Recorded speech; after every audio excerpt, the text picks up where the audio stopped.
Avec vous sur Sud Radio pour les débats d'actualité avec aujourd'hui Alexis Poulain. Bonjour, journaliste, directeur de la publication du Monde Moderne.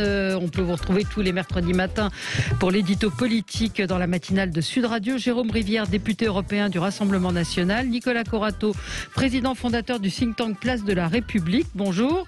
Bonjour Valérie. Et Pierre Jouvet, porte-parole du Parti Socialiste et maire de Saint-Vallier dans la Drôme. Bonjour Valérie. Évidemment, à la une de l'actualité, ce terrible drame, cette jeune fille de 14 ans, cette adolescente jetée à l'eau, tuée, assassinée par deux de ses camarades. On va mettre des guillemets à camarades, puisque des camarades qui font ça, ce ne sont pas vraiment des camarades. Beaucoup de questions autour des réseaux sociaux, autour de cette violence, de ces jeunes qui n'hésitent pas à tuer.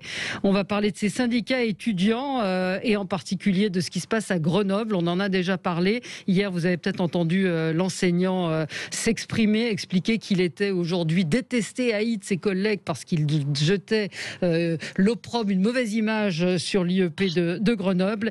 Et puis, on va reparler évidemment de ces cas qui augmentent en Ile-de-France, cas de Covid, avec des médecins qui appellent à un reconfinement, les hôpitaux qui ne font plus face. On va parler de tous ces sujets avec vous. Petit tour de table de ce qui a retenu votre attention, peut-être en dehors de cette actualité. Pierre Jouvet, c'est un coup de cœur, on est positif. Oui, c'est un coup de cœur parce que lundi, c'était la journée internationale des droits des femmes et à cette occasion, je suis allé rendre visite à des femmes qui sont aides à domicile ou auxiliaires de vie sociale, c'est-à-dire qu'elles s'occupent des personnes âgées, des personnes en situation de dépendance, qu'elles les aident à faire le ménage, les courses, qu'elles leur font de l'accompagnement social. Et ce métier n'est pas suffisamment mis en avant, pas suffisamment pris en compte. Et moi, je voudrais leur adresser un coup de cœur pour leur travail, pour leur action déterminante, parce que nous en avons réellement besoin, puisque de nombreux Français veulent vivre à domicile le plus longtemps possible, mais aussi adresser un coup de gueule, parce que j'ai découvert à l'occasion de cette rencontre que ce métier est quasiment 100% féminin, parce que 97% des aides à domicile sont des femmes.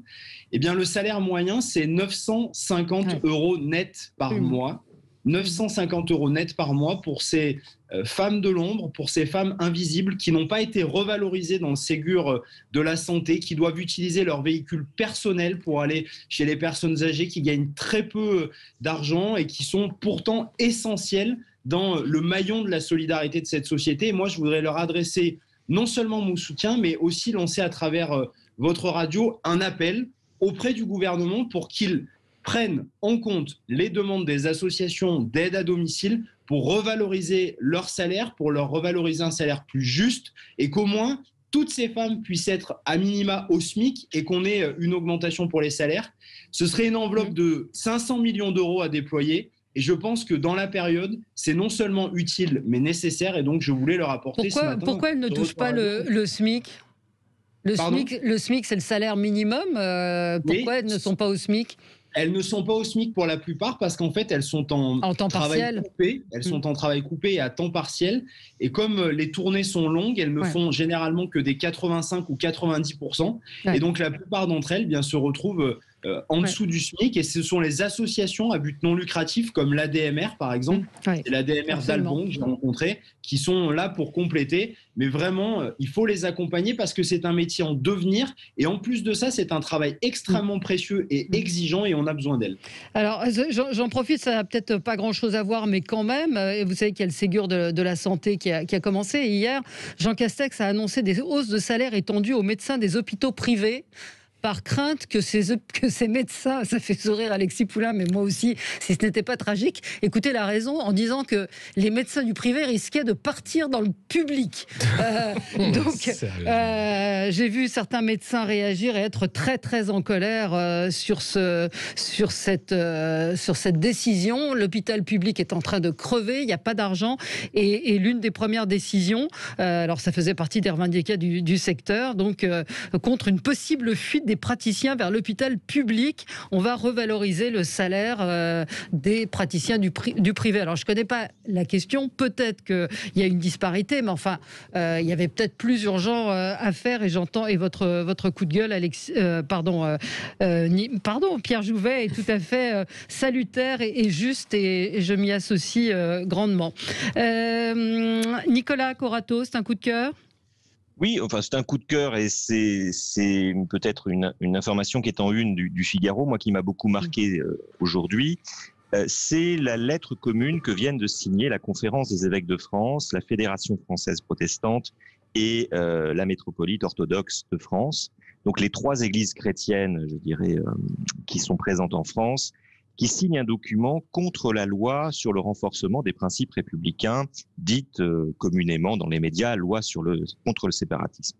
Alors, les gens qui signent cette lettre ne sont pas complètement des islamo-gauchistes, et le Figaro n'est pas non plus un organe d'extrême gauche. Et je trouve très intéressant que des voix s'élèvent pour dire ce que nous avons été nombreux à dire depuis des mois, c'est-à-dire qu'on ne combat pas une idéologie terroriste avec des lois. Et surtout pas des lois qui attentent à des principes républicains qui ont été fondés et qui ont été posés par consensus dans le débat public depuis des années, des décennies. Leur reproche principal, c'est que cette loi va permettre un contrôle administratif sur les cultes. C'est-à-dire qu'aujourd'hui, le code de la sécurité intérieure permet à des préfets d'intervenir quand il y a des troubles à l'ordre public, quand il y a des menaces sur l'ordre public. Demain, les préfets, tous les 5 ans, vont pouvoir contrôler l'activité cultuelle réelle des associations religieuses de ce pays, quelle que soit leur religion. C'est une atteinte que je trouve disproportionnée par rapport au but recherché. Encore une fois, de nombreux observateurs l'ont dit et de nombreux parlementaires l'ont fait connaître pendant des débats au Parlement. Nous avons aujourd'hui la preuve avec la mobilisation des églises de France que ce sujet n'est pas un sujet réservé à la gauche ou à l'extrême gauche ou à quelques tolérants vis-à-vis de l'islamisme qu'on voudrait bien nous pointer, et qu'il s'agit véritablement d'un problème républicain. Et donc, je crois qu'il faut entendre et qu'il faut lire ce document, qui est très simple. Ce document est assez fort. Il parle même de police de la pensée. C'est-à-dire que c'est pas un document de l'UNEF, c'est un document signé par la Conférence des évêques de France. Je pense qu'il y a là de quoi faire réfléchir nos parlementaires, réfléchir nos dirigeants, et que cette loi pour le renforcement des principes républicains est en fait une loi qui les abaisse, qui les fragilise, et d'une certaine manière qui ajoute de la confusion là où on aurait besoin de clarté et d'action. Mmh. C'est dit et vous avez, effectivement, c'est à retrouver dans le Figaro d'aujourd'hui. Jérôme, pour vous, c'est un coup de gueule. Vous voulez que je vous fasse écouter l'objet de votre coup de gueule? C'est Éric Dupond-Moretti qui s'exprimait hier. Les vidéos en streaming génèrent plus de gaz à effet de serre que l'Espagne tout entière. Alors, vous m'expliquerez comment, avec du localisme, on règle ces questions, mais en réalité, on sent là l'ADN du Front National, du Rassemblement National. Vous croyez que ça va suffire ? Le localisme, laissez-moi terminer, c'est l'autarcie, le repli sur soi, la fermeture, d'accord ? Et la xénophobie n'est jamais très loin de tout ça. Vous croyez que ça va suffire pour que ce soit... Ça commence par le localisme, ça finit par le racisme. Alors... Et si vous regardez cette vidéo, vous voyez d'ailleurs que Éric Dupond-Moretti a préparé sa petite rime, localisme, racisme, il est content de lui. Il a dû faire ça entre 2 épisodes des Marseillais, puisqu'il nous a expliqué qu'il était surtout passionné par cette série. Moi, oui, c'est un coup de gueule, parce qu'aujourd'hui, vous l'évoquiez dans les sujets qu'on va aborder, on vit en France une période particulièrement compliquée en matière de sécurité, ou plutôt d'insécurité. Les crimes barbares, odieux se multiplient. Et on voit qu'on a un double problème. Un problème de police, avec des instructions données par Gérald Darmanin qui sont insuffisantes, mais surtout un problème de justice. Et son attend du garde des Sceaux. C'est pas qu'il soit obsédé par le Rassemblement national ou par tout autre parti politique. Il est là pour faire en sorte que la justice, notre système de justice, qui est un service public, soit un système dans lequel les Français ont confiance. Or, pour avoir confiance dans la justice, il faut qu'elle soit à la fois exemplaire et efficace. Elle est plus exemplaire. On en a la parfaite illustration dans la décision qui s'est passée à Beauvais il y a quelques jours. vous avez une personne déjà condamnée 21 fois, qui est condamnée à de la prison ferme et qui n'est pas mis immédiatement en prison parce que le parquet, notamment, n'a pas requis un mandat de dépôt. Donc il est là en faute. Elle n'est pas exemplaire. Et puis elle n'est pas efficace parce qu'on voit bien que si elle condamne 21 fois et que ça ne fonctionne pas, c'est que le système est inefficace. Prenons un événement, une semaine auparavant. Le journaliste photographe à Reims, qui s'est fait, qui lutte entre la vie et la mort, il s'est fait tabassé par une personne qui avait été condamnée 8 fois. Alors qui plus est en situation à peine légale en Espagne et donc se trouvait aujourd'hui en France et aurait dû faire l'objet et l'exécuter une obligation de quitter le territoire national. Donc le garde des Sceaux, qu'il comprenne enfin qu'être ministre, c'est pas simplement faire des rimes à la radio, c'est pas faire de bons mots, c'est surtout être le patron du parquet, donner des instructions pour que la justice soit efficace et exemplaire. Oui, mais c'est la loi. C'est vrai que je voulais moi aussi revenir sur cette condamnation. Donc 21 fois condamné, cet homme de 34 ans qui a hurlé, entre autres avec d'autres, à mort la police, tuez-les, condamné à 8 mois de prison ferme et sans mandat de dépôt, c'est-à-dire qu'il n'ira pas en prison. Donc quand Jean Castex dit ça ne restera pas impuni, si, ça reste impuni parce que pour la 22e fois il est condamné, il ne se passe rien. Je ne sais pas si vous voulez réagir. Oui, non, mais ça fait partie de cette politique du spectacle, de la communication qui fera l'objet de mon coup de gueule, c'est-à-dire qu'on a des ministres qui passent leur temps à faire des effets d'annonce, à dire qu'ils vont faire des choses, à faire des lois opportunistes qui n'ont aucune portée, quand il y a des lois et qu'il faudrait les appliquer. C'est le cas de Gérald Darmanin, qui est très content de dire que tous les points de deal sont maintenant sous la menace. Il suffit d'aller à côté de Jaurès pour voir qu'il y a des points de deal à ciel ouvert. La colline du Crac est maintenant partout dans Paris, par exemple. Je vois pas ce que fait la police là. Pareil pour ce qui est de la justice qui paraît très laxiste, effectivement, sur beaucoup de cas. Donc ça suffit, en fait. Je crois que plus personne n'est dupe de cette inutilité finalement du politique spectacle qui passe son temps à dire qu'il va faire les choses et qui ne fait jamais rien. C'est de la lâcheté, c'est du mensonge, c'est de l'hypocrisie et c'est finalement ce qui fait que les gens se désintéressent largement des élections et qu'on a ce taux d'abstention à chaque élection parce qu'on a des gens élus qui ne font rien si ce n'est leur autopromotion. Oui, en même temps c'est la justice, hein, c'est la loi. Moins de 8 mois, 8 mois c'est de la prison, loi, mais on va pas en c'est la prison. loi. Quand on est en responsabilité, quand on est à la tête d'un ministère, on peut justement commencer à actionner quelques manettes et c'est pas le cas. Alors, je voudrais faire réagir, je vous redonnerai la parole, Nicolas Corato et Pierre Jouvet sur ce sujet. Non, mais je voulais revenir sur effectivement le coup de gueule par rapport à Dupond-Moretti. Le ministre réagissait aux propositions de Marine Le Pen sur l'environnement. Et ce qui est très intéressant de voir, c'est que dans La République En Marche, en tout cas, on a positionné Éric Dupond-Moretti comme sparring partner de Marine Le Pen. C'est très intéressant. C'est lui qui monte systématiquement au créneau dès que le Rassemblement national fait une proposition. La proposition du Rassemblement national, elle est très intéressante en soi, puisque c'est la première fois que le Rassemblement national s'intéresse autant à l'écologie. Le député européen va peut-être me démentir, mais en tout cas de manière aussi claire. Et effectivement, c'est une présentation très Rassemblement national. C'est-à-dire que l'écologie, en fait, est un problème français. Donc c'est l'écologie en France d'abord. Voilà, c'est comme ça que c'est présenté. Et la lutte, elle est uniquement locale. Les frontières existent et le monde n'a aucune place. Moi, je note aussi, et c'est très intéressant dans ces propositions, parce qu'il faut revenir à la source de l'intervention du ministre. Il y a un grand absent dans la politique environnementale présentée par Marine Le Pen, c'est l'agriculture.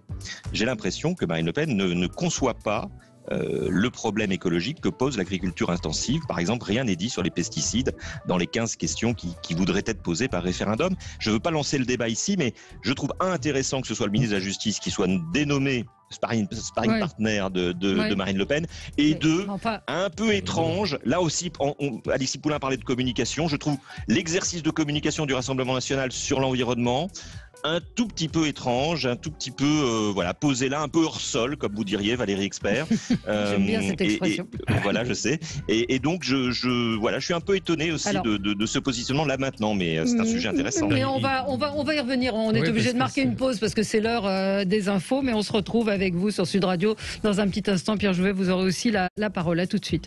Avec vous sur Sud Radio, aujourd'hui nous débattons avec Alexis Poulain, journaliste, directeur de la publication du Monde Moderne, Jérôme Rivière, député européen du Rassemblement National, Nicolas Corato, président fondateur du think tank Place de la République, et Pierre Jouvet, porte-parole du PS et maire de Saint-Vallier dans la Drôme. On va parler évidemment de cette épouvantable affaire de cette jeune fille, de cette adolescente de 14 ans, poussée dans la Seine par deux de ses camarades de classe. Les syndicats étudiants, et en particulier celui de l'Institut d'études politiques de Grenoble, sont-ils hors sol? On pose la question. Et puis, faut-il un reconfinement en Ile-de-France devant l'augmentation du nombre d'hospitalisations et de cas en réanimation? Alors, le coup de gueule de Jérôme Rivière fait réagir. C'était à propos donc de cette remarque d'Éric Dupond-Moretti qui disait que le localisme menait au racialisme. Nicolas Corato, vous êtes intervenu en parlant du programme de Marine Le Pen en matière d'écologie, sauf que le fond de ce que disait Jérôme Rivière, si je recentre un petit peu, c'est quand même de dire en quoi est-ce que le ministre de la Justice, alors qu'il y a quand même un peu de lait sur le feu, a d'autres sujets sur lesquels il pourrait intervenir. Alors Pierre Jouvet, sur ce sujet. Je partage mot pour mot ce qu'a dit Alexis Poulain. Je pense que tout ça, c'est de la communication, c'est un grand amusement général. C'est des fumigènes qu'on balance pour éviter tout débat politique construit et considéré. Et je le regrette parce que je pense comme Alexis, tout ça devient une habitude du monde politique qui en vérité détourne des sujets principaux et surtout n'intéresse pas les gens. Je pense vraiment, n'intéresse pas les gens et fait dire aux gens que tout ça est un grand cirque généralisé qui ne s'occupe pas de leur vie quotidienne et qui ne répond pas aux préoccupations de la vie de tous les jours. Et moi, je regrette et je pense qu'il faut que la politique reprenne ses fondamentaux, ses actions, ses valeurs qui sont nobles et qu'on arrête ces punchlines permanentes, ces jeux d'amusement et on se renvoie les uns les autres les sujets sans aller dans le fond. Voilà. Oui, et sur ce que moi je voulais en reparler de ces, alors c'est la loi encore une fois, ces trois hommes qui ont été condamnés pour avoir hurlé tuez-les à propos de policiers, condamnés à des peines de prison, dont du ferme et qui n'iront pas en prison. Donc l'impunité, elle est où? Qui veut répondre? Peut-être Alexis sur ce sujet. Pardon, Nicolas Corato sur ce sujet. Non, mais moi, je connais pas bien l'affaire et c'est compliqué de savoir pourquoi est-ce que les juges n'ont pas. C'est pas les juges. Les juges ont condamné une peine de 8 mois ferme. Oui, 8 mois ferme après qu'il ait déjà été condamné à 21 reprises. Oui, mais après, il y a nécessairement des raisons pour lesquelles le mandat de dépôt n'a pas été prononcé parce que le parquet n'a pas pris dans ses réquisitions. Mais il faudrait interroger le parquet. Moi, je ne sais pas pourquoi est-ce que le parquet, dans ce cas-là précisément, n'a pas prononcé de mandat de dépôt. J'entends les critiques à ce sujet et je peux les partager parce qu'effectivement, quand on voit le pédigré de ces personnages, on peut se demander ce qu'ils font encore dehors. Mais il y a nécessairement là-dessus un aspect, une position du parquet qui doit être justifiée et motivée. Donc moi j'ai pas vu le délibéré, donc je peux pas vous répondre sur cette question.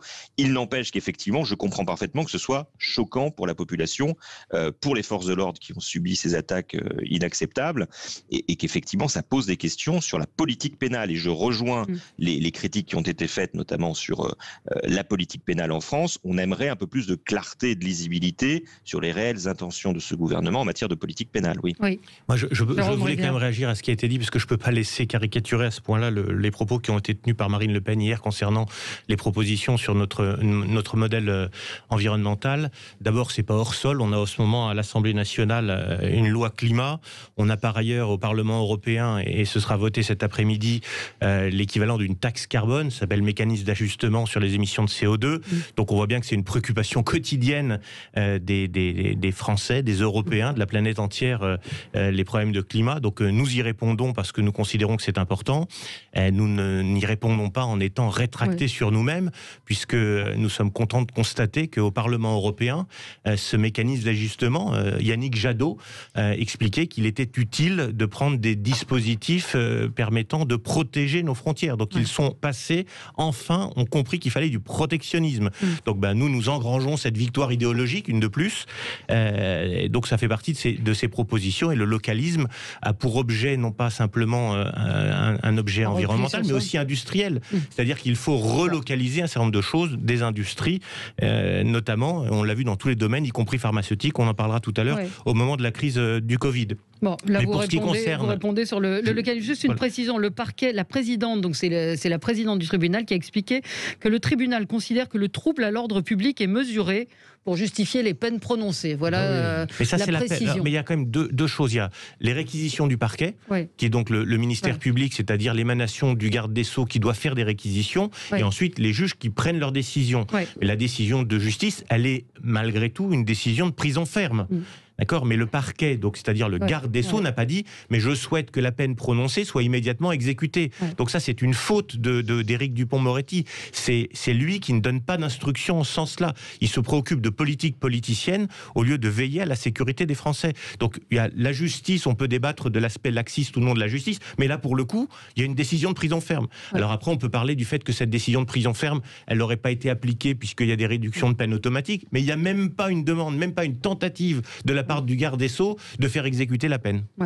Donc c'est dû en même temps. Alexis Poulain, coup de gueule. Oui, sur ce gouvernement des influenceuses et des influenceurs qui fait appel aux influenceurs et aux influenceuses pour faire sa propagande, parce que c'est de ça dont il s'agit. Alors, on a vu Emmanuel Macron qui fait appel à McFly et Carlito, Gabriel Attal, le porte-parole, qui fait maintenant des lives sur Twitch avec aussi tous les influenceurs du moment. Tout cela travaille pour Webedia, qui est une grosse boîte qui fait 400 millions de chiffre d'affaires, dont l'actionnaire principal est Fimalac. Donc, on est loin de quelque chose de bon enfant et tout à fait impromptu. On est vraiment dans une campagne de communication avec les fonds publics du service d'information du gouvernement qui sont engagés pour cette campagne de propagande politicienne. Et puis Jean Castex qui va débarquer sur Twitch dimanche dans le live de Samuel Etienne, qui est un des lives les plus suivis le matin. Alors moi, j'ai rien contre ces plateformes, la façon de faire. Par contre, j'ai tout contre les politiques qui font tout pour éviter les journalistes et les questions des journalistes pour justement passer directement à la case « je vends ma soupe » sans jamais être mis en cause. Alors, il y a des questions sur Twitch, c'est une interaction. Il y a des questions, bien sûr, il y a des questions du public, mais on choisit à qui on répond et on n'a pas une obligation un peu de réponse, et puis on n'est pas jamais vraiment titillé, ou alors c'est vraiment à la marge et on passe très vite à autre chose. Et les gens qui travaillent pour Webedia savent très bien aussi ce qu'ils doivent faire. Donc on est vraiment là dans un exercice hypocrite, cynique, de manipulation de l'opinion, de propagande old school. Vraiment, là, on réinvente le stalinisme de manière progressiste, c'est ça qui est génial. Et il y a un vrai problème démocratique parce que derrière, ce temps de parole des politiques sur les réseaux, et c'est pas seulement La République En Marche, tout le monde utilise ces réseaux, le CSA sait pas quoi en faire. C'est-à-dire qu'en temps de campagne, vous allez avoir des politiques qui vont être plus présents. Ça va poser une question. Bien sûr. La campagne de 2022 a déjà commencé, et elle va se faire massivement sur ces plateformes qui, en plus, sont des plateformes qui censurent la parole politique. C'est le cas de Twitter, qui a censuré le compte de Donald Trump, qui était président en exercice des États-Unis, et qui continue de censurer des comptes politiques. C'est le cas de Facebook, qui choisit avec son algorithme de censurer telle ou telle famille politique en disant vous n'avez pas le droit de parler, par exemple, on ne peut plus parler du vaccin sur Facebook. Attention, attention à ce que vous dites. Non, donc on est en train de rentrer, parler, mais on ne peut pas apporter de fausses informations. Attention à ce que vous dites, vraiment. Il y a une liste qui est assez, c'est l'inventaire à la Prévert, mais on est dans un monde extrêmement dangereux où finalement la parole politique devient à la fois censurée et à la fois propagande. Et tout ça sous couvert des GAFAM, ce sont Google, Facebook, Twitter et les autres qui vont décider finalement qui a le droit à la parole. C'est scandaleux. Et j'ai l'impression que nos démocraties libérales occidentales ne se rendent pas compte du risque qu'elles courent aujourd'hui. Et c'est pas le risque des discours de haine. On dit tout le temps, attention, oui, non, mais c'est affreux, les réseaux sociaux, les gens disent n'importe quoi, il y a l'anonymat. Non, le danger, il vient des propriétaires de ces réseaux, des algorithmes et de la façon dont la parole politique y est censurée, et pas autre chose. Alors, on marque une pause, une fois de plus, mais c'est intéressant, et je vais vous faire réagir sur ce sujet, gadget, comme le disent certains de nos auditeurs. À tout de suite sur Sud Radio. Avec vous sur Sud Radio, avec Alexis Poulain, Jérôme Rivière, Nicolas Corato et Pierre Jouvet. Je voulais vous faire réagir au coup de gueule d'Alexis Poulain. Hier, Samuel Etienne a donc annoncé qu'il recevrait le Premier ministre sur Twitch dimanche prochain. C'est pas comme s'il y avait du boulot ou que voilà. Gadget, c'est du boulot aussi. Gadget, est-ce que ça a un intérêt? Je rappelle donc que François Hollande est intervenu sur Twitch, qu'il a, paraît-il, explosé les audiences. Enfin, restons calmes, ça fait 90 000 personnes, mais quand même. Oui, et donc, quand vous disiez pas de relance, effectivement, moi je pense que je l'aurais eu à côté de moi quand il dit j'écoute Booba, j'aurais demandé quelle chanson vous aimez. Et quand il dit qu'il regarde The Queen à la place de The Crown, ça montre qu'il n'a pas dû regarder beaucoup d'épisodes. Il n'a pas bien lu les pour fiches. le moment. Pierre Jouvet, vous êtes porte-parole du PS. Vous en avez pensé quoi? Vous en pensez quoi de ces interventions sur Twitch? Je suis moins dur que Alexis Poulain parce que je pense que ça fait aujourd'hui partie des plateformes qui existent et qui peuvent sans doute permettre d'avoir une parole politique, mais pas que politique d'ailleurs, une parole qui diffuse plus largement que sur les médias traditionnels, qui sont aussi pour certains rejetés par une grande partie de nos concitoyens, et moi ça je l'oublie pas. Là où je rejoins Alexis, c'est sur la question des réseaux sociaux et sur la question de la censure liée aux réseaux sociaux. Quand on voit effectivement que Twitter se permet de supprimer, de suspendre, puis de supprimer le compte Twitter d'un président des États-Unis en exercice, c'est un enjeu démocratique qui me heurte profondément. Donc il y a un besoin d'avoir un encadrement plus fort là-dessus. Après, pour le reste, ces plateformes aujourd'hui existent. C'est comme les chaînes YouTube. Chaque homme politique ou femme politique a sa chaîne YouTube et peut parler dessus pendant des heures et des heures. Libre aux gens de venir écouter ou pas écouter. Oui, moi, sauf que là, c'est un... 2h30, je suis pas sûr qu'il y ait beaucoup de gens qui soient restés 2h30. Ouais. Oui, mais là, c'est un média. En gros, il y a une. Oui, effectivement, vous y allez ou vous n'y allez pas, mais il touche un public différent. Si on veut aller voir X ou Y sur YouTube, on fait cette démarche. Là, vous êtes amené par le média lui-même à découvrir une autre parole. Est-ce que Marine Le Pen irait sur Twitch, à votre avis, Jérôme Rivière? Je ne sais pas si elle irait sur Twitch. Je pense qu'aujourd'hui, la logique est d'aller sur l'ensemble des réseaux qui sont disponibles. Donc le fait d'aller sur un média, s'il est disponible, ne me choque pas. Ce qui me choque, en revanche, c'est ce qui a été dit précédemment sur la façon dont les big tech, les GAFAM, tentent de réguler, plus que tentent, arrivent à réguler la parole. Ça pose une question qu'on aborde encore une fois au Parlement européen dans notre session cette semaine, c'est qu'aujourd'hui, ces big tech sont fiscalisés en moyenne dans l'Union européenne à hauteur de 9,5%, ce qui est totalement insuffisant. Donc il faut une des façons de les rappeler à leur devoir démocratique et leur rappeler que ce sont les constitutions des États-nations qui s'imposent et non pas leur règlement d'entreprise, c'est d'augmenter la fiscalité de ces entreprises pour qu'elles payent là où elles font du profit. Et puis pour rajouter un aspect sur la communication qui ne veut plus rien dire ou plus dire grand-chose, vous aviez Olivier Véran en début de semaine, lundi, qui se félicitait des chiffres des vaccinations ce week-end, a-t-il dit, en annonçant 585 000 vaccinations pendant le week-end. Simplement, quand j'entends week-end, pour moi, c'est samedi, dimanche. En fait, Olivier Véran présentait les chiffres de vendredi, samedi, dimanche, avec 250 000 vaccinations vendredi. Donc, on ne dit plus la vérité. On prend les Français, les auditeurs, les téléspectateurs un peu pour des imbéciles. On balance des chiffres. On essaye de faire croire qu'il y a des vérités différentes selon les personnes à qui on s'adresse. C'est un peu ennuyeux et il faut effectivement qu'on ait des des journalistes qui soient capables d'aller au bout. Ce que vous disiez à l'instant, quand on parle de Booba pour se donner un aspect générationnel, quelle chanson? Pour le coup, moi, je serais bien incapable de parler d'une chanson de Booba. Précision d'un auditeur, Twitter n'a pas supprimé le compte de POTUS, du président des États-Unis, mais celui de Donald Trump. Mais bon, compte personnel. Oui, tout de c'est même. le compte personnel. Tout de même. Et puis, il y a eu des groupes après, notamment Facebook, qui a supprimé aussi des comptes d'associations politiques, des deux côtés d'ailleurs, et des dizaines de milliers. Donc, c'est pas anodin. On est vraiment dans un âge de la censure qui est pas anodin. Et puis, sur les GAFA, ça fait partie du plan de relance européen de dire on va faire une super taxe sur les GAFA. Il faut savoir que Google commence déjà à répercuter l'augmentation des taxes qu'elle va payer sur le prix de ses annonces, qui ont augmenté de 2% et qui vont ne faire qu'augmenter. Donc au final, ils comptent bien ne pas payer, ou s'ils payent, c'est pas eux qui vont payer. Par contre, le prix de leurs services vont peut-être augmenter. Nicolas Corato, un dernier mot?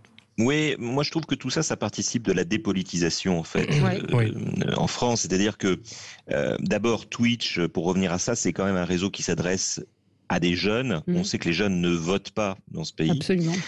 Donc on se fait une belle promotion en parlant aux jeunes sans les convaincre d'aller voter. Et moi, pardon, mais l'expérience vécue de François Hollande hier soir sur Twitch, c'est le niveau zéro de la politique. Je suis désolé pour Pierre, et on a tous eu des... Mais quand même, contre Booba et The Crown... François Hollande nous annonce que son plus grand regret, c'était de ne pas s'être représenté. Très franchement, quand on voit l'état du Parti socialiste aujourd'hui qui n'arrive pas à se relever parce que le bilan de ce quinquennat n'a pas été fait du fait principalement de François Hollande, on attendrait autre chose de l'ancien président de la République, qui est quand même comptable de l'état de la gauche aujourd'hui. Donc moi, je suis assez scandalisé par cette espèce de désinvolture quand même. Non, mais c'est une désinvolture totale. Enfin, qu'on élise Booba à la présidence de la République, il nous parlera peut-être enfin de lui de politique. Mais c'est le nouveau Michel Drucker, excusez-moi. Il y a quelques années, les présidentiables putatifs se pressaient sur le plateau de Vivement Dimanche le dimanche après-midi. Oui. C'est le même mouvement. Vous avez raison. Ça est un mouvement qui date d'il y a une vingtaine d'années. Rappelez-vous en 2002, Jospin avait refusé d'aller chez Michel Drucker le dimanche après-midi. Ça avait déjà à l'époque créé beaucoup de troubles. Et pourquoi il n'y va pas, pourquoi il ne va pas parler, etc. Donc tout ça participe de ce mouvement de dépolitisation. Moi, je suis tout à fait d'accord avec Nicolas. Moi, je crois qu'il y a la presse People. Avant les réseaux sociaux, n'oublions pas le rôle qu'ont joué les magazines People. Émilie Marchand, dans l'élection d'Emmanuel Macron, bien sûr. Elle n'est pas pour rien non plus. Par contre, Valérie, juste d'un tout mot, parce qu'il y a un élément qui est très important. On parle beaucoup de Twitter. Mais moi, j'ai un sujet d'interrogation. C'est quand même sur Facebook et sur la question, et Alexis l'a soulevé un petit peu, de l'algorithme de Facebook. Parce qu'on va rentrer en campagne présidentielle. Aujourd'hui, nous ne savons pas comment est constitué et construit l'algorithme de Facebook et pourquoi est-ce qu'il peut s'appliquer de manière différente selon les pages des personnalités publiques de ce pays. Et ça, c'est grave. Parce que demain, pour une élection présidentielle, où on sait que Facebook va être un vecteur extrêmement important, les éléments qui seront mis en avant dans l'actualité Facebook pourront être différents selon le parti politique qu'on représente. Et moi, ça m'interroge et ça m'inquiète grandement quand on sait que 70% des Français ont un compte Facebook aujourd'hui. Et donc ça, c'est un élément de débat politique à porter. Non, vous avez raison. On va changer de sujet. La violence chez les jeunes, chez les ados, chez les très jeunes. Lundi 22 février, c'est une jeune fille de 14 ans qui est morte poignardée à Saint-Chéron dans l'Essonne. Le lendemain, c'est un adolescent de 13 ans qui a été mortellement touché au cou à Boussy-Saint-Antoine dans le même département. 3 jeunes, dimanche 28 février, ont été blessés à l'arme blanche en Seine-Saint-Denis. 2 adolescents, 14 ans et 16 ans à Champigny-sur-Marne. Hier, c'est une adolescente qui est morte noyée à Argenteuil, victime de cyberharcèlement, de rivalité amoureuse, d'images dévoilées sur les réseaux sociaux. Et puis un adolescent poignardé hier dans le 16e arrondissement lors d'un affrontement entre bandes. Donc est-ce que, c'est toujours la question qu'on se pose quand il y a une accumulation de faits comme cela, est-ce qu'on en parle plus parce qu'une fois qu'on a parlé d'un, on continue à en parler, mais il y a quand même à 14 ans se retrouver avec des couteaux, ça interroge et ça pose un certain nombre de questions. Alors ce sont toujours les mêmes, on parle des réseaux sociaux puisque le harcèlement a commencé sur Snapchat. Ce week-end, peut-être on peut commencer par ça, il y a la police nationale qui a publié Mais oui, mais moi, j'ai pas été choquée. Alors, qui dit attention, ne publiez pas de photos de nude, c'est-à-dire de photos de vous nus, parce que vous risquez d'être harcelé. Ces photos vont se retrouver. C'est de la prévention. Alors, j'ai vu les féministes qui disent oui, mais c'est de la victimisation. On accuse les victimes d'être responsables. Mais moi, à mes enfants, je leur dis la même chose. Ne mettez pas de photos de vous nus. Enfin, il y a un moment, c'est juste le bon sens. Le message de la police aurait pu être si vous partagez des photos qu'on vous a envoyées privées nues, vous risquez tant de prison, de peine d'amende, etc. C'était l'inversion un peu de la charge qui a choqué. C'était maladroit, mais je pense que l'intention était bonne pour la police nationale. L'intention était de mettre les jeunes en garde, de ne pas envoyer de photos d'eux à leurs petits copains, petites copines. C'est un phénomène quand même assez inquiétant, Jérôme Rivière. On sait que pour la politique qui doit être menée pour les jeunes, c'est-à-dire les mineurs délinquants, a fait l'objet de débats à l'Assemblée nationale. Nous réclamions notamment que la majorité pénale passe à 16 ans. Parce qu'on voit bien que ce qu'on appelle les jeunes aujourd'hui sont en tout cas dans leur maturité un peu différents d'il y a une vingtaine d'années. Et si aujourd'hui c'est au juge d'apprécier à partir de 16 ans si c'est la loi des majeurs ou la loi des mineurs qui s'appliquera entre 16 et 18 ans, nous pensons qu'il faut aujourd'hui passer à quelque chose de plus systématique, c'est-à-dire majorité pénale dès 16 ans. Ensuite, il y a un certain nombre de choses qui peuvent être faites dans le cadre de lois qui existent aujourd'hui. Vous savez, on peut pas les parents ne peuvent pas être responsables pénalement, heureusement, de fautes commises par un enfant. La responsabilité pénale, elle est individuelle. En revanche, ils peuvent aujourd'hui être considérés comme responsables civilement, c'est-à-dire payer les dégâts. Et on n'engage jamais, quasiment jamais, la responsabilité civile des parents. Si on l'engageait, vous verriez une façon de rappeler aux parents que être parent, c'est bien sûr un certain nombre de devoirs qui viennent avec les cotisations. Vous avez vu la mère du jeune homme qui est accusé d'avoir tué la jeune fille de 14 ans. Elle ne comprend pas et elle dit jamais j'aurais imaginé ça. D'accord, mais il y a des droits et des devoirs dans notre société. Quand on est citoyen de cette République française, on a des droits et des devoirs. Les droits, c'est un certain nombre d'allocations qui sont données avec notre argent, l'argent de nos impôts, des allocations considérables, que ce soit les droits au logement, que ce soit les allocations familiales. Tous ces droits-là viennent avec des devoirs. Et quand on est parent, on a des devoirs. Le devoir, c'est celui de s'occuper des enfants. Et si on n'arrive pas à s'occuper de ses enfants, il y a des services sociaux vers qui on peut se tourner. Et on a vous allez un peu loin parce que,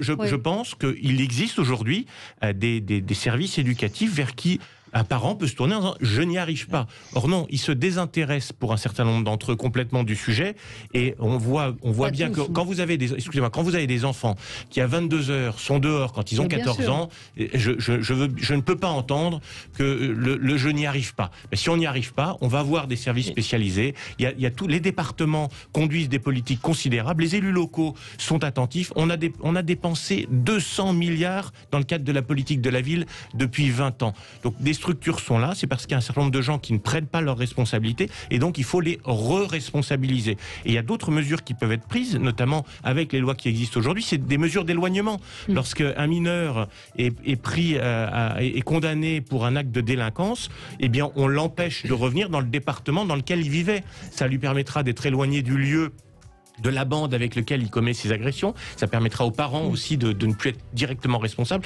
Mais il y a les moyens de faire quelque chose. Alors, on y revient dans un instant. Vous aurez la parole, Nicolas Corato. À tout de suite. Avec vous sur Sud Radio, nous parlons donc de ce qui s'est passé à Argenteuil. Cette jeune adolescente noyée, victime de cyberharcèlement sur fond de rivalité amoureuse, violence chez les jeunes. On en parle avec vous, avec Nicolas Corato, Pierre Jouvet, Jérôme Rivière et Alexis Poulain. Alors, Nicolas Corato, vous vouliez répondre à ce que disait Jérôme Rivière sur la responsabilité des parents. Oui, je pense on parle de la responsabilité des parents, il y a aussi une responsabilité des politiques, parce que j'entends le débat que vous voulez mener, monsieur le député, sur ce sujet, mais ça n'a rien à voir avec ce fait divers. Ça n'a rien à voir avec ce drame d'Argenteuil. À Argenteuil, aucun des deux suspects d'avoir assassiné cette jeune femme n'était connu des services de police. C'est la mère de l'un d'eux d'ailleurs qui est allée voir les policiers pour dénoncer son fils. Et la mère de la victime avait averti l'établissement scolaire il y a plus d'un mois de faits de harcèlement. Vous pouvez supprimer les allocations à ces deux familles, rien n'aurait changé et le drame se serait commis. Donc il ne faut pas mélanger les sujets. Le sujet important, à mon avis, au-delà de la responsabilité pénale des mineurs, c'est le développement de la violence entre les mineurs, de la violence des mineurs sur les mineurs, avec une banalisation de cette violence, une banalisation des moyens de violence, voire même une fantasmagorie qui est en train de naître autour de cette violence. C'est pas nouveau, ça ne date pas d'aujourd'hui. Ça a toujours eu lieu dans la genèse d'un pays, quel qu'il soit. Ce qu'on voit aujourd'hui, c'est qu'il y a une hystérisation de cette violence. Peut-être pas une banalisation, c'est très peu documenté. On s'intéresse beaucoup aux faits délictuels commis par les mineurs, on s'intéresse beaucoup moins à la violence entre les mineurs, et je pense qu'il y a une étude à mener véritablement. Il y a très très peu de chiffres en fait sur ces sujets-là, c'est très peu documenté. Donc il faut faire attention à ne pas tout mettre dans le même sac et à ne pas encore une fois entretenir la confusion. Moi j'entends le débat sur la responsabilité pénale des mineurs, ce débat-là n'aurait pas permis d'éviter le drame d'Argenteuil. Ce qui se passe à Argenteuil, c'est un sujet beaucoup plus sociétal, culturel, qui pose des questions également à la communauté éducative. Là je note, d'après ce que dit la presse, on ne connaît que cette version, que la mère avait dénoncé effectivement, la mère de la victime avait dénoncé des faits de harcèlement contre sa fille auprès de l'établissement scolaire il y a un mois, et que l'établissement scolaire lui avait conseillé de porter plainte et avait prévu un conseil de discipline qui devait se tenir mardi. Là, on peut peut-être interroger pour le coup la responsabilité des adultes de la communauté éducative d'avoir mis peut-être autant de temps à réagir parce qu'ils ont certainement leurs propres procédures qui ne sont plus du tout adaptées à la vitesse et à la violence qui se propage, notamment via les réseaux sociaux, puisqu'il est question d'un compte Snapchat dans cette affaire. Donc je crois qu'on a une réflexion à mener avec les communautés éducatives, avec les communautés de parents sur ce sujet, mais vous ne pourrez pas caricaturer, monsieur le député, ce fait divers en ramenant tout ça à votre marotte, qui est bien entendu les mineurs violents pour la société. C'est pas complètement le sujet. Le problème qui doit nous concentrer, c'est que les mineurs sont de plus en plus violents entre eux et contre eux-mêmes. Et ça doit nous interroger sur ce qui est en train de devenir notre société. Et ça n'a rien à voir, je pense, avec le débat que vous êtes en train de poser sur la table. Oui. Pierre Jouvet, que vous répondrez. Pierre Jouvet. Je partage ce qui vient d'être dit et je rajouterais qu'effectivement on vit dans une société d'hystérisation permanente et de violence quotidienne. Je crois que ce qu'il faut aussi regarder, parce que ça fait partie des sujets qui sont relativement peu évoqués, mais qu'on doit aussi mettre sur la table en plus des réseaux sociaux, c'est la question des jeux en ligne qui rendent aussi un grand nombre de jeunes adolescents très très violents. Pourquoi ? Quand vous avez entre 12 et 15 ans, que vous passez vos journées, vos week-ends enfermés derrière un ordinateur à jouer à Fortnite et en fait à passer vos week-ends à tuer virtuellement des gens sur Internet, dans des jeux de compétition et de gaming en compétition entre les uns et les autres, vous rentrez dans un système de violence que vous avez institué dans votre esprit, qui fait qu'en fait tout devient virtuel. Et la violence, elle est dans la cour de récréation, elle l'a toujours été, mais elle est de plus en plus violente, elle est de plus en plus agressive, elle est de plus en plus mise en avant sur les réseaux sociaux. Et c'est aussi à ça qu'il faut se prendre comme mal. C'est ce mal à la racine, on doit aussi le casser de cette manière-là. Parce que les rivalités entre bandes, elles ont toujours existé. Peut-être qu'elles sont plus violentes aujourd'hui, sans doute, a priori, à la lumière de ce qu'on voit. Je n'en sais rien, il n'y a pas de chiffre précis sur le sujet. Par contre, ce qui est sûr, c'est qu'on vit dans une société hyper violente et que cette société hyper violente, elle doit aussi, et on se doit collectivement de la faire redescendre d'un niveau de violence. Parce que sinon, on va avoir en permanence des faits divers comme ça qui vont s'afficher sur nos antennes de télé et ce sera absolument dramatique. C'est une société qui est déstructurée. Et quand la jeunesse d'une société est déstructurée et devient de plus en plus violente, qu'est-ce que vont devenir ces jeunes quand ils auront 25 ou 30 ans, s'ils sont dans une atmosphère totalement déréalisée et plus du tout en prise avec le réel? Moi, c'est ça qui m'inquiète aussi dans le fond. Évidemment, il y a le drame absolu, il y a les meurtres qui ont été commis, qui sont abjects, qui sont véritablement choquants, scandaleux. Mais je pense qu'on doit aller plus en profondeur dans la question de la violence chez les plus jeunes dans notre pays. Oui, Christina nous dit rien à voir avec mon adolescence, la violence aujourd'hui, et pourtant j'ai toujours vécu en banlieue. Cette génération, celle de mes enfants, n'a rien à voir avec sa violence physique, psychologique et sexuelle. Et je pense que le sexuel est important, c'est-à-dire cette hypersexualisation aujourd'hui des réseaux sociaux, de cette banalisation joue énormément. Mais il y a cette notion de vie, de mort qui n'a plus tellement de sens. On se demande comment deux ados en arrivent à pousser une autre dans la scène, quoi. C'est totalement ahurissant. Bah oui, c'est vrai qu'il y a ce rapport à la violence qui pose question. Alors, pense qu'il ne prend pas forcément sa source dans les jeux vidéo, mais ça fait partie évidemment d'une mise en scène de la violence, d'une gratification par la violence. Mais la société est violente, oui. Elle l'a toujours été. Là où on pourrait croire qu'on va amenuiser ces violences, en réalité, pas du tout. On voit que c'est de plus en plus difficile de débattre, de rester calme, ne serait-ce qu'il suffit de vous promener dans la rue, de voir les incivilités au volant, que ce soit les piétons, les cyclistes, les automobilistes, enfin tout le monde y a droit. Et c'est ça qui, à mon avis, est un climat extrêmement dangereux, plus le stress du climat actuel, de cette crise sanitaire qui n'aide pas du tout. Enfin, on voit qu'il y a un malaise psychologique, social profond qui n'est pas traité. Mais c'est pas le fond de ce qui s'est passé. Non, mais si, je pense que ça va ajouter à la violence parce qu'on a encore moins de lieux finalement de médiation où on peut se parler, où on peut se rencontrer. On n'a même pas l'outil culturel pour justement faire ce moment d'exutoire. Donc ça se complique. Bon. Je voulais juste rebondir parce que l'important c'est de pas caricaturer les choses. Et évidemment qu'il faut de l'éducatif et du répressif. Alors il y a tellement de faits divers. Celui de Beauvais avec les mineurs, c'est du répressif et les dispositifs que j'expliquais tout à l'heure me semblent totalement appropriés. Pour ce qui concerne Argenteuil, effectivement, c'est pas la suppression de l'allocation familiale dans le cas d'espèce aurait résolu quelque chose. Et ça, c'est l'illustration en fait d'une déconstruction de notre société qui est à l'œuvre depuis une cinquantaine d'années. Et je partage ce que vous venez de dire à l'instant, c'est que le confinement, le traitement de la pandémie, l'isolement dans lequel on a mis cette jeunesse est un détonateur à une situation qui existe depuis longtemps. Donc ce sur quoi j'insiste, c'est que on peut faire de l'éducatif est évidemment important, mais il faut aussi du répressif. Il n'y a pas une seule voie. Et que du répressif ne fonctionnerait pas non plus. Ne fonctionne pas non plus. Je voudrais qu'on change de sujet, qu'on parle de ce qui s'est passé à Sciences Po Grenoble. On en a déjà parlé lundi ici même, mais la polémique continue avec le principal syndicat étudiant qui a exigé mardi des sanctions à l'encontre des 2 enseignants soupçonnés d'islamophobie. Hier, l'un des enseignants s'est exprimé. Je voudrais qu'on écoute ce qu'il disait. C'est l'un de ceux qui est menacé de mort. Écoutez ce qu'il disait hier. Une majorité des enseignants-chercheurs n'a pas le courage de dire que je suis un démocrate. Ils n'arrivent pas. Hier, ils ont discuté 3 heures. Ils se sont déchirés. Il y en a 20 peut-être qui n'ont rien dit. Il y a 2 qui m'ont défendu. 2. Et le reste, les grandes gueules, je dirais, par mes collègues, ont discuté pendant 2 heures sur le ton inapproprié que j'ai utilisé dans les mails. Ils n'ont toujours pas compris ce qui se passe. Il y a une majorité de mes collègues qui me hait maintenant. Parce qu'en plus, je traîne, à leurs yeux, l'établissement dans la boue. Alors que c'est moi qui risque ma peau, en fait. Et écoutez la réponse donc de Thomas Mandrou, qui est le président de l'Union syndicale de l'Institut d'études politiques. Écoutez ce qu'il dit.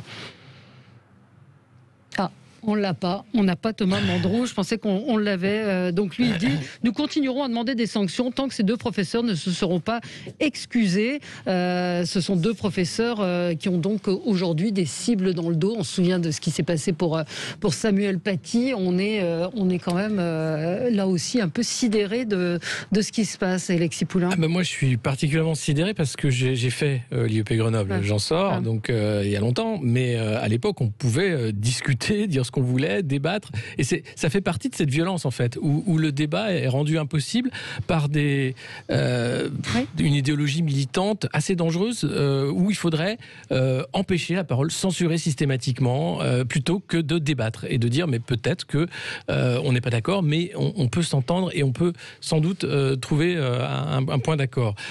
Et c'est grave et c'est dangereux parce que cette bébé censure qui commence à poindre derrière l'idéologie du woke aussi, enfin toute la cancel culture qu'on a vue, soi-disant pour aider les minorités à s'émanciper, changer la chaîne des hiérarchies, c'est une nouvelle censure, pas autre chose. Et elle ne finalement, n'invite pas au débat. Elle est là pour montrer du doigt, pour empêcher la parole, pour brûler des livres, quasiment, on en est là.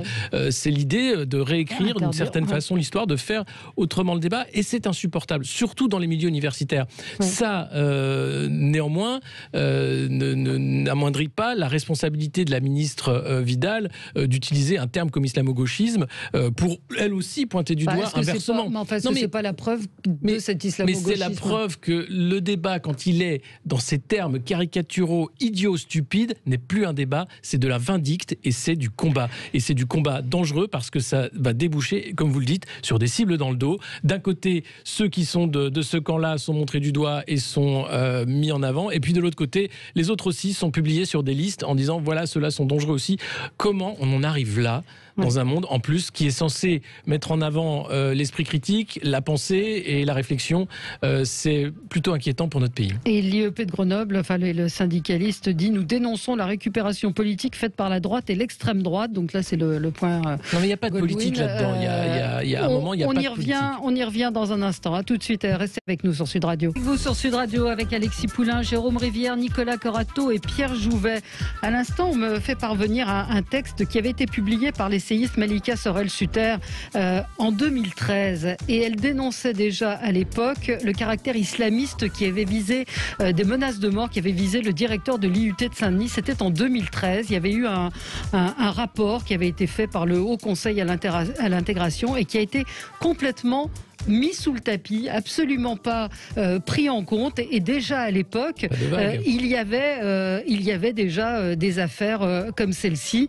Ce n'est pas récent. Il y avait déjà eu en 2004 la conférence des présidents d'université qui avait été saisie pour un grand nombre de problèmes, pour élaborer un guide de la laïcité de l'enseignement supérieur. Il y avait dans certaines universités des tapis de prière qui étaient sortis en plein cours, dans d'autres des élèves qui voulaient que la pause coïncide avec la rupture du jeûne. 2013, on est en 2021 et on a l'impression qu'on découvre qu'il y a une sorte de gangrène d'une certaine idéologie. Alors je vais peut-être loin quand je dis ça, peut-être que Nicolas Corato ne sera pas d'accord avec moi, mais c'est pas nouveau, c'est pas nouveau. Qu'est-ce qui est pas nouveau, Valérie? Ces menaces, ce noyautage d'une forme de pensée.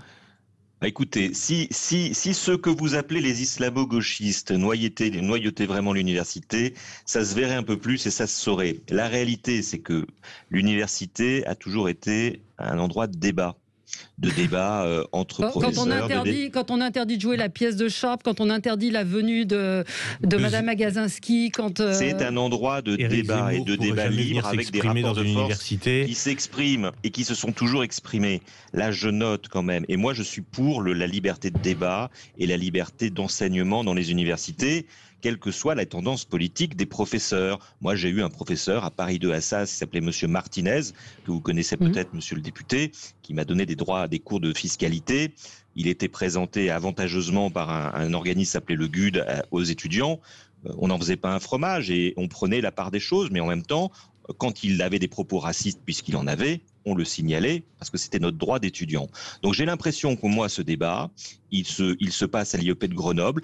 D'ailleurs, on en sait très peu sur les déclarations qui sont reprochées par les étudiants, par les syndicats étudiants aux professeurs. Moi, j'aimerais les voir. Je crois qu'il est question d'un mail dans lequel l'un des enseignants explique qu'il n'aime pas beaucoup l'islam, etc. Mais après tout, je vais vous dire, c'est son choix à partir du moment où il reste dans le cadre de la loi.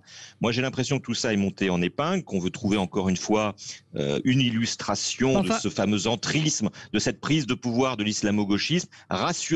Rassurez-vous, les forces de la réaction ont encore de beaux restes, notamment dans le milieu universitaire, et c'est pas demain la veille que vous aurez des forces, je dirais, de progrès qui auront pris le pouvoir. Il n'y a pas péril dans la demeure. Je trouve ça très grave comme propos. Mais Nicolas Corato, vous vous souvenez de Samuel Paty? Je veux dire, quand on accuse un prof d'islamophobie... Mais ça qu'on fasse, ne serait-ce que cette relation entre ce qui se passe à l'IEP Grenoble et Samuel Paty est inacceptable et scandaleuse.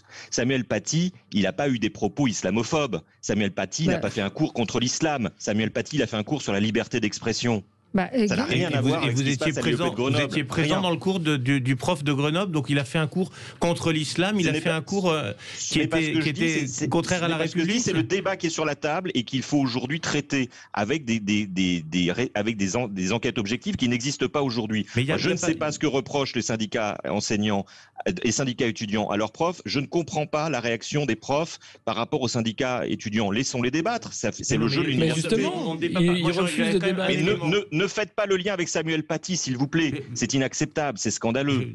Quand on affiche le nom d'un enseignant sur la façade d'une université, vous trouvez que c'est pas l'exposé ? En le traitant d'islamophobe. En le traitant d'islamophobe, vous pensez pas que c'est l'exposer quand même à un certain nombre de menaces ? Non, mais moi je suis pas pour je trouve ce procédé dégradant et qui ne va pas, enfin je veux dire qui ne grandit pas les personnes qui se sont exposées à ça. Mais on parle pas de grandir, on parle de danger. Non mais attendez, pardon, mais est-ce qu'on peut reprendre un peu de calme dans ce pays et avoir des débats démocratiques, y compris au sein d'universités, sans que chacun brandisse le risque terroriste ou le risque islamiste. Enfin, sinon on parle plus de rien alors. Mais c'est vous qui êtes en train d'imposer finalement cette loi des reins. Hein. C'est vous qui êtes en train d'imposer la censure de la critique. Les étudiants n'auraient plus le droit de critiquer leurs enseignants. Mais c'est pas critiquer. Mais ça, c'est pas critiquer justement de on n'a plus mettre un nom sur une façade. On n'a plus le droit de critiquer des enseignants qui seraient suspectés d'être racistes. Mais il faut dire aux étudiants de se taire. Vous racontez n'importe quoi et vous mélangez tout. Vous parlez de débat. Vous parlez de débat. Aujourd'hui, pas un IEP n'accepte de recevoir Éric Zemmour, Yvan Rioufol ou toute une série de personnalités qui portent une vision différente de la leur, alors que demain matin, ils accueilleraient sans même... Laissez-moi terminer. Ils accueilleraient sans sourciller Jean-Luc Mélenchon. Donc il n'y a pas de débat.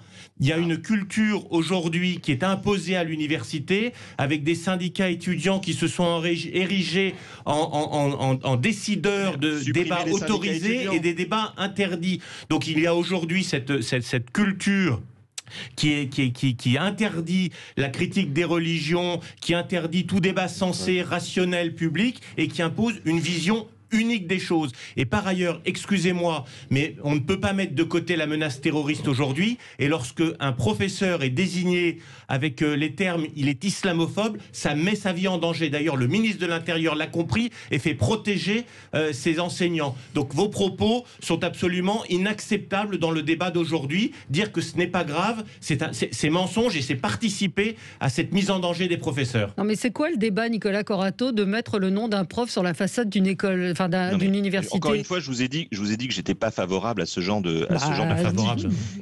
Mais non, donc c'est pas du débat. Après, il y aurait eu un tweet, vous auriez dit la même chose. Il y aurait un tweet du syndicat étudiant, vous auriez dit la même chose. C'est pas exactement la même chose. Si.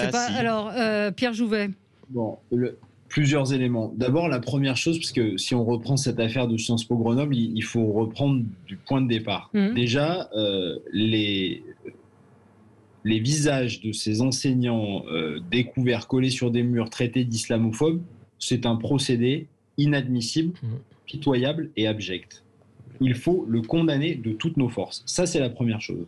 La deuxième chose, c'est que la conférence de presse qui a été faite et que vous souleviez tout à l'heure par les représentants des étudiants, des syndicats des étudiants de l'IEP de Grenoble, sont totalement à côté de la plaque. Quand on les entend parler, on a l'impression exclusivement qu'il y aurait dans ce pays une seule façon de devoir penser les choses. Moi, je partage ce qui est dit par Nicolas Corato à l'instant. L'université doit être et pouvoir rester un lieu de débat. L'université doit être ouverte. L'université doit être ouverte. On est d'accord. On est tous d'accord. On est tous d'accord. Non, mais je pense qu'il faut reprendre. C'est pour ça que je le fais. Il faut prendre les bases. Oui, mais de traiter quelqu'un avec qui vous n'êtes pas d'accord de fasciste et d'islamo-gauchiste, et de l'afficher, c'est quand même le procédé est au cœur, Nicolas Corato, du débat. C'est ce que je viens de dire à l'instant. Mais vous voyez que le débat en fait est tellement vif et tellement passionné qu'on ne peut même pas arriver à l'amener sur un plan structuré et équilibré. Parce que l'action ne l'est pas structurée et équilibrée, Pierre Jouvet.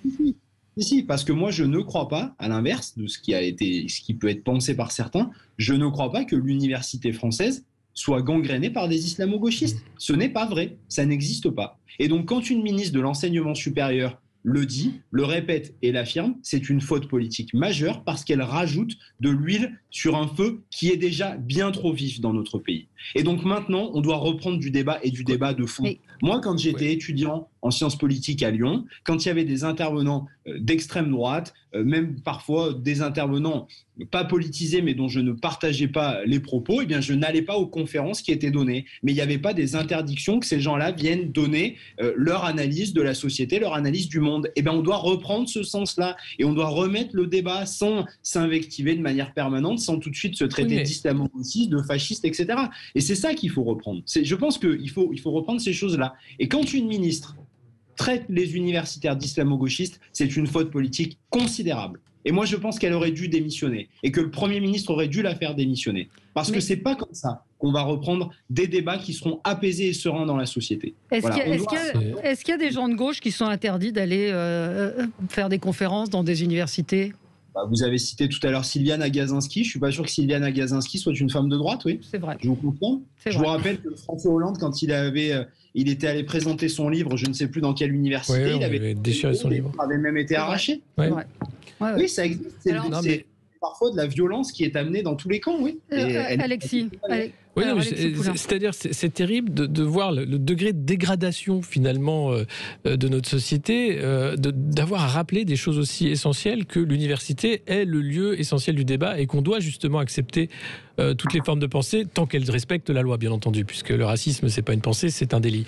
Mais derrière, je crois qu'il y a on est trop naïf par rapport à la poussée prosélyte des religions. Et si on est républicain aujourd'hui, il faut refaire l'éloge de l'anticléricalisme et dire simplement la politique c'est quelque chose de sérieux et il faut arrêter de mettre là-dedans de la croyance perpétuelle parce que c'est ce qui va pousser des idéologies effectivement. Et dans la critique dite de l'islamo-gauchisme, qu'est-ce qu'on veut critiquer derrière? C'est une vision totalement idéologique du monde et refuser la critique, justement refuser le débat parce que on est les tenants de la vérité. Et c'est ça qu'il faut évidemment toujours rappeler et dire personne n'est tenant de la vérité, personne. Et le débat il est perpétuel. Et c'est le respect qui doit être au cœur du ciment républicain qu'est le nôtre. Jérôme Rivière. On parle beaucoup trop de religion dans tous nos débats politiques. Bien sûr, oui. bien sûr. Et maintenant, ça franchement, alors et Alexis Poulain a raison de le dire, il y en a ras-le-bol, quoi. La religion est mêlée à tous les sujets. Voilà. On parle d'économie, de la religion mieux. Tout ça, stop, quoi. La religion n'est pas partout et je pense qu'il faut vraiment...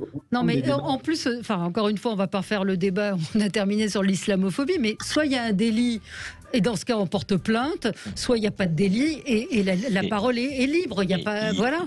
Il y a un petit problème de débat et de si vous voulez, aujourd'hui, ce qui se passe, c'est que dans les universités, il y a un certain nombre d'enseignants et d'étudiants qui aimeraient pouvoir débattre des problèmes sociaux, des problèmes économiques, des problèmes culturels, sans que nécessairement le prisme de l'explication par l'islam ou par l'immigration vienne se juxtaposer. Et alors, quand on dit ça, on est islamo-gauchiste.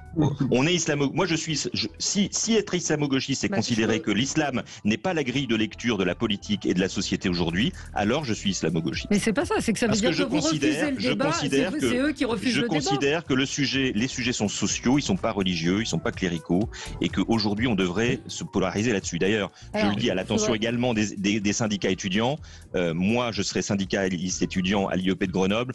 Je m'intéresserai un peu plus à la condition matérielle d'études de mes étudiants, de mes camarades, plutôt qu'à ces débats stériles. Mais des deux côtés. Alors, Jérôme Rivière, un mot et puis on finit. Simplement pour dire que, bien sûr qu'il faut du débat à l'université, mais c'est aussi un lieu où on vient apprendre et où les enseignants sont pas là pour enseigner. Donc, ils sont là pour enseigner. Oui, ils sont là pour enseigner. Donc, tout se fait pas dans le débat. On écoute aussi un certain nombre de cours. Après, comme c'était dit plus tôt, si on n'est pas d'accord, s'il y a des propos qui ne sont pas légaux, qui sont dits, donc on porte plainte. Mais on n'est pas là pour toujours débattre avec son professeur. Il est là aussi pour délivrer un enseignement. Mais monsieur le député, pardon, mais c'est ça l'université. C'est le débat entre adultes. Pas que le débat, mais bien sûr. Vous avez raté un certain nombre d'évolutions sociétales depuis 30 ans. Est-ce que c'est un débat, Nicolas Corato, que de mettre les portraits des enseignants sur un mur? Est-ce que c'est ça le débat? Pardon ? Mais c'est inacceptable, bien entendu. Mais ça n'empêche pas le débat. Si ça empêche le débat. Et on a le droit de remettre en cause ses professeurs, ou alors c'est l'armée, c'est la caserne. Oui, mais ça c'est quoi? Vous le faites dans le cours, votre débat, vous le faites à l'université, vous le faites pas sur les murs en affichant des gens. Il est où le débat là-dedans? C'est dément. Et l'islamisme n'est pas une religion, c'est une idéologie. On est à plus de 2 minutes. Pardon, André Berkoff. On se retrouve demain et merci pour ce débat à tous les 4.